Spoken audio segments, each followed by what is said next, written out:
agos ng mundo, sa kung ano lamang ang kaya ko.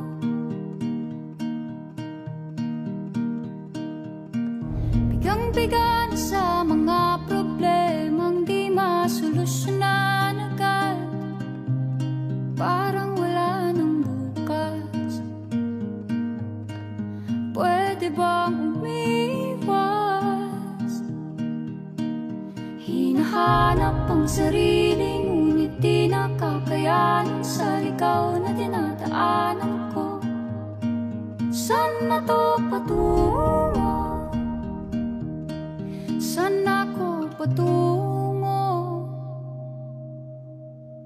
Dahan-dahan nating simulan muli ang paghakbang. Dahan-dahang tumingin sa salamin